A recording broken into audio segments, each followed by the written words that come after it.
All right, we are live. Hello, everybody. Welcome. I want to say thank you so much, Abdur-Rahmaan, for being here with us today. I really appreciate it. Yes, greetings everybody. So I'm very happy to be here. So let's see how it goes. Yeah, thank you so much.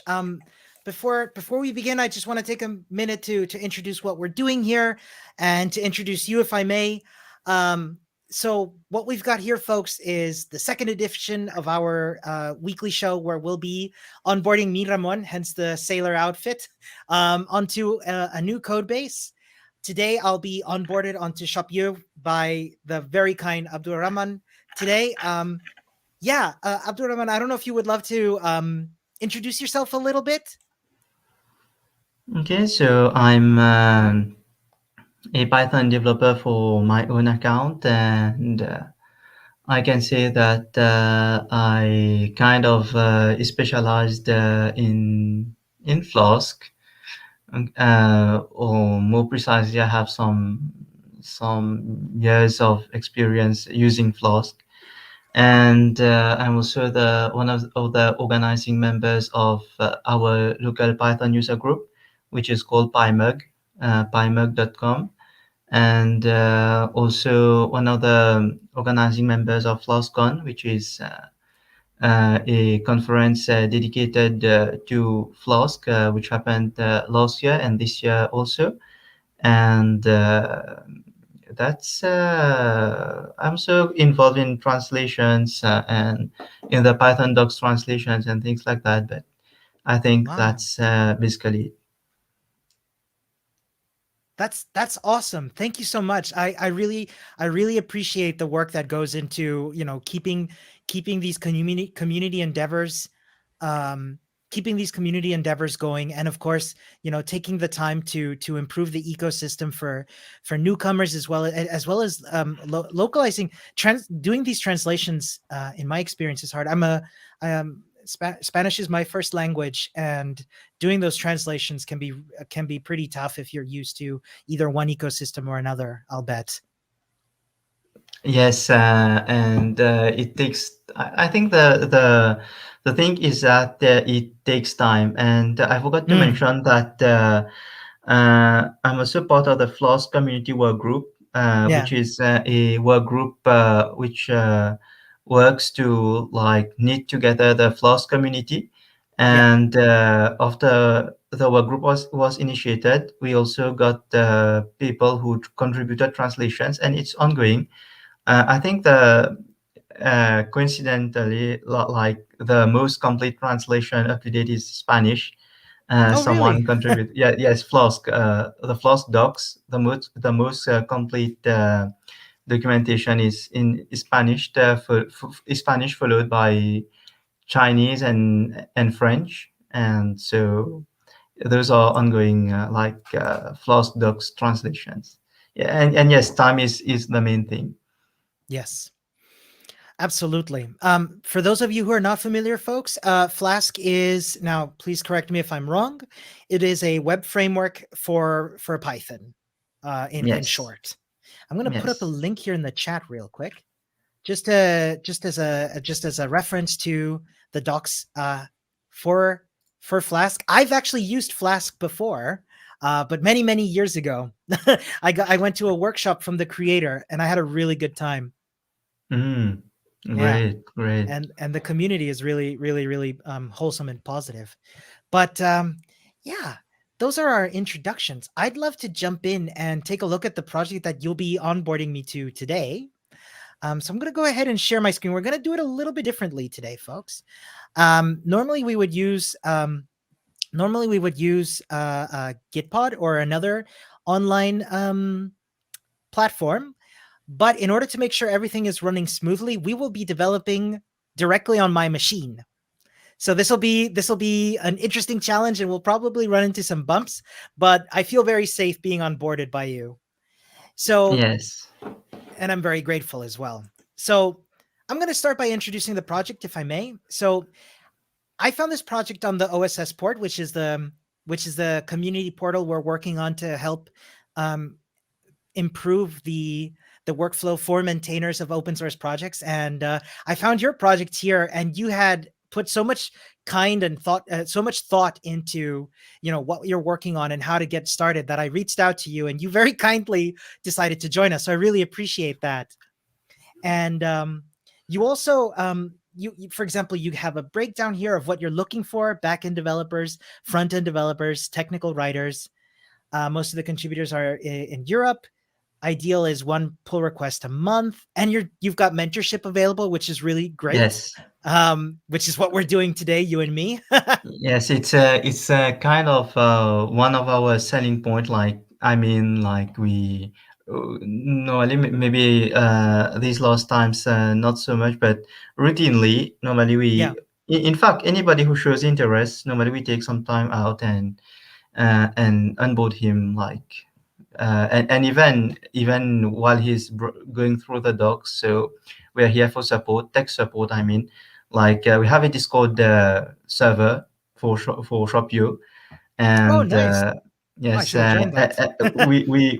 like where we keep track of activities. For example, we saw some cool guy called uh, Ramón who forked the project. Like Yeah. Oh, we yeah. have a GitHub bot like notifying us. Oh, So yeah, yes, that's cool. basically in the server we kind of, anybody who has questions or going through the docs and hitting some roadblocks, we help him. We help the person out.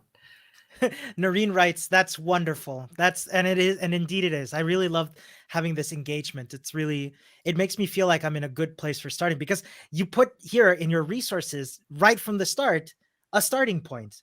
And I just so happen to have that open here, which is the read the docs documentation for Shopyo, which looks amazing. I mean, I really appreciate that you all took the time to start from the very beginning of, like, installing Git, making sure your Git is configured, cloning your repository, adding your fork.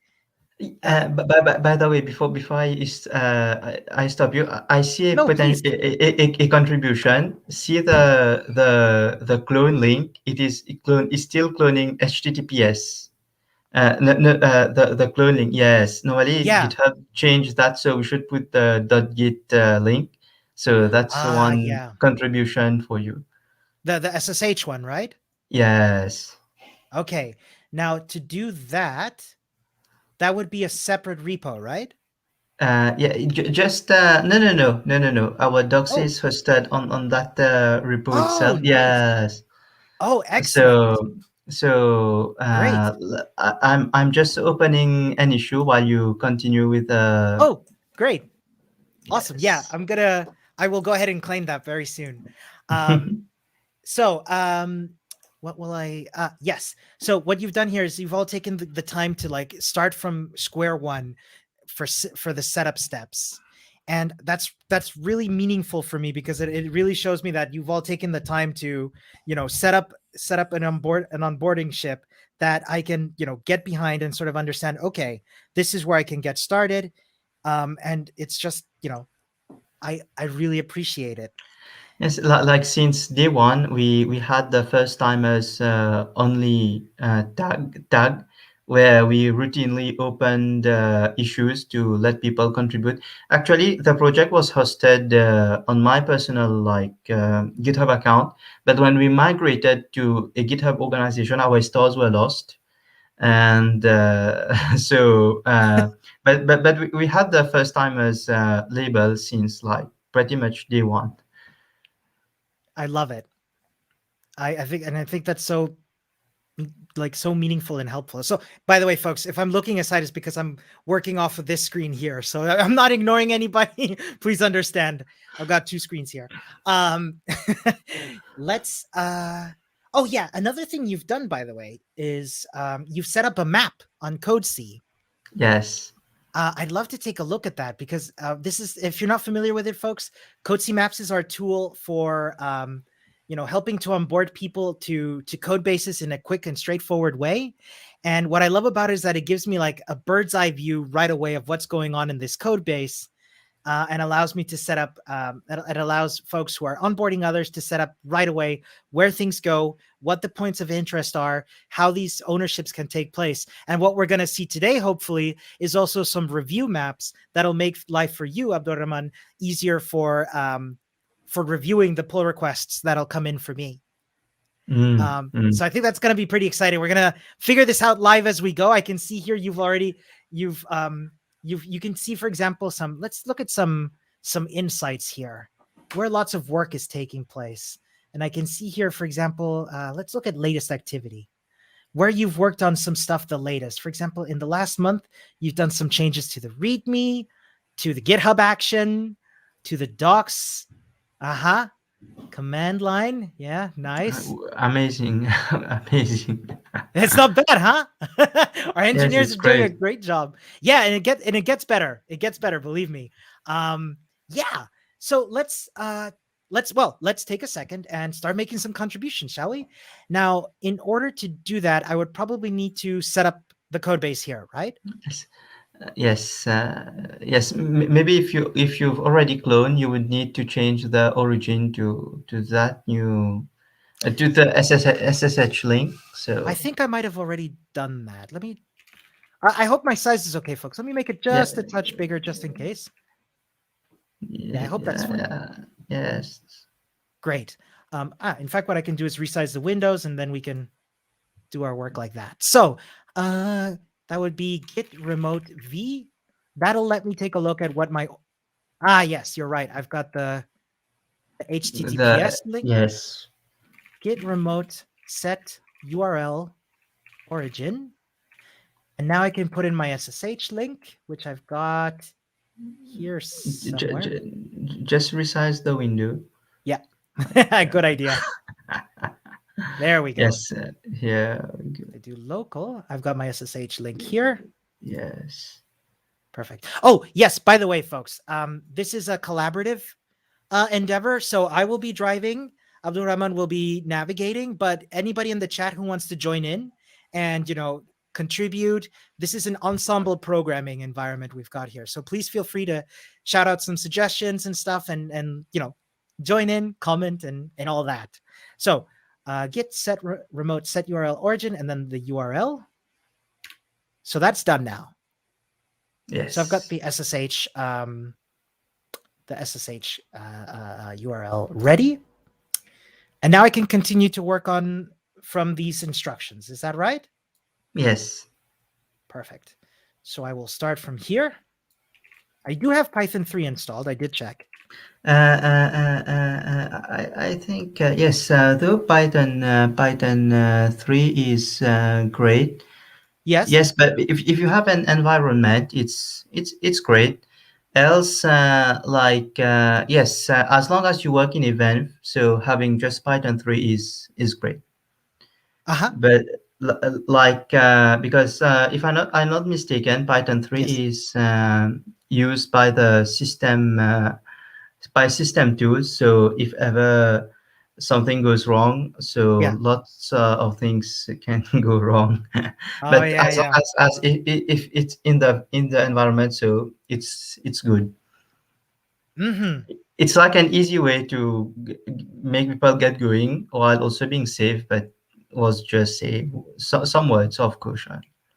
That's really handy. Thank you. I've never actually wondered why that's done that way. I do very little Python programming myself, so I really appreciate that you take the time to explain that to me. Because Python 3 comes normally installed by default on many Linux distributions. Yes, but if you don't use it in a virtual environment, so pretty much many tools, Linux tools, relied on that Python 3 to work. And so if there's some conflicts in some library somewhere or something like that, so the tools won't work. And but now while it's in an environment, so normally for Python developers, normally they use like Python 3.8 something. They don't use, but this is the instructions to make people get going quick. Perfect. So I see here in my terminal, I'll need to install Python 3.8-venv. So I'm going to go ahead and do that. Okay. So I'm going to paste that real quick. I need to sudo that. My bad. You are on Ubuntu? Yes. Okay. I use Mint. Oh, nice. I used to use Mint back in the day. When I say back in the day, I mean like 5 years ago. I miss it. I loved Mint. So it looks like unable to fetch some archive. I think I need to run apt-get update. Yes. Sudo. Oh, I haven't done this in a while. There we go. Yeah, probably some packages missing. Thank you, by the way, for taking the time to walk me through this. So let's try that again. There we go. So now I'm installing Python 3.8 that can be used in a virtual environment. Is that correct? Normally you're installing only the environment. Normally, if I'm not mistaken, but Yeah, try just Python 3.8. Python 3.8. just like that. Try typing. But no, 3 point. Yes. Okay. Yes. Okay. Looks You good. have better use this one, like Okay. Python 3.8 minus m vent Ah, and gotcha. So Python 3.8 3.8 dash minus m m. Yes. env. Yes. Okay. Now we can continue. So the next instruction is to use env bin activate. I'm just gonna copy that over. Now I'm in an env. Yes. Perfect. So now I need to upgrade pip and set up tools. Okay. Yes. We're doing the whole setup here. I love it.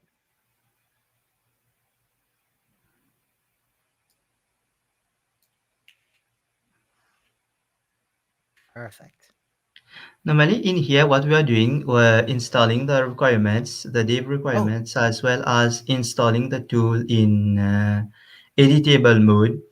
yeah. So normally when you install the tool, you can specify some requirements for development, and then you put square brackets dev. But that was maybe some times ago, but it will work. But just a note, minus e dot is editable mode. That means that any change you do Yeah. in your code, you don't need to reinstall the package. Oh, I see. Thank you for explaining that. So next up is the pre-commit hooks. Yes. Yes.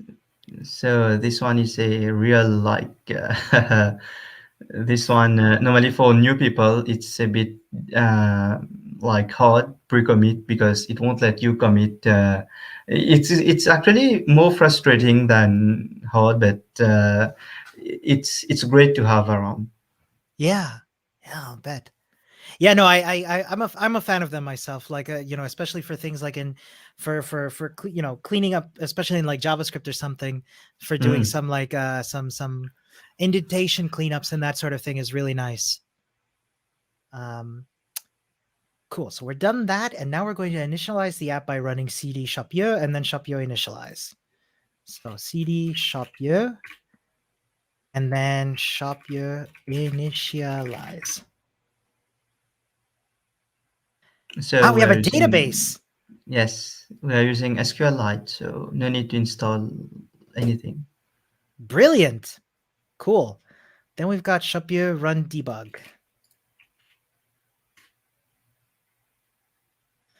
Right. So now we've got our local host running on port 5000. Mhm. This is the part where we got a little bit stuck with Gitpod, but no worries, we've got this now. So we'll just go to localhost 5000, and I'm Yes, just gonna make the site. that's another issue. Like to change the site under construction and put some other meaningful text. Like it's working. Yeah. So I guess you never see it because in the live version, right? No, because normally, like for real websites, people already change it, but that's uh, that's only the demo. So Gotcha. because actually Shopyo is like allows you to get started with Flask projects. Can I like give a short introduction about what Shopyo exactly is? Oh, please. I'm sorry. We didn't do that yet. Yes, no, normally it's Shopyo is allows you it normally when you start coding with Flask, okay, so you I don't know, you just pull up a file, you write Yeah. your code, and then you run the file, and then your app is running, which is great. And then as time passes, you discover that there is something called configuration profile in Flask. Okay, so you have different configurations for different environments like production, like testing, development. Okay. Okay, Yeah. so you integrate that into your Flask project. Flask normally is labeled as a micro framework, so normally it's designed to be lean, etc. But okay, at some point when your project is big enough, so you have to use like config.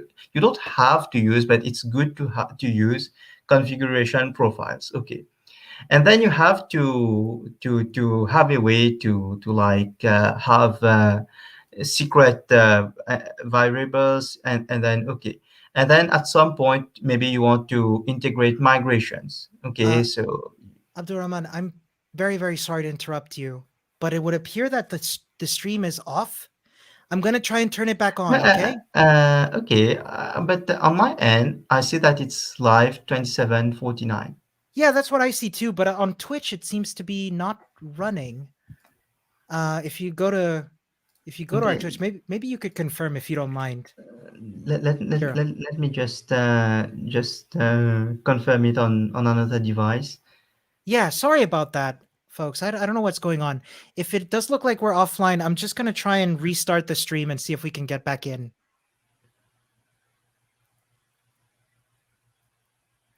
Oh, yes, it says last live 7 minute ago. Whoops. Okay, I'm going to restart the stream real quick. Like we're not going to like you and I are not going to get disconnected from each Oh, other. oh, oh, oh, I think it's 28, yes. I think at 26 it cut off. So, That's very odd.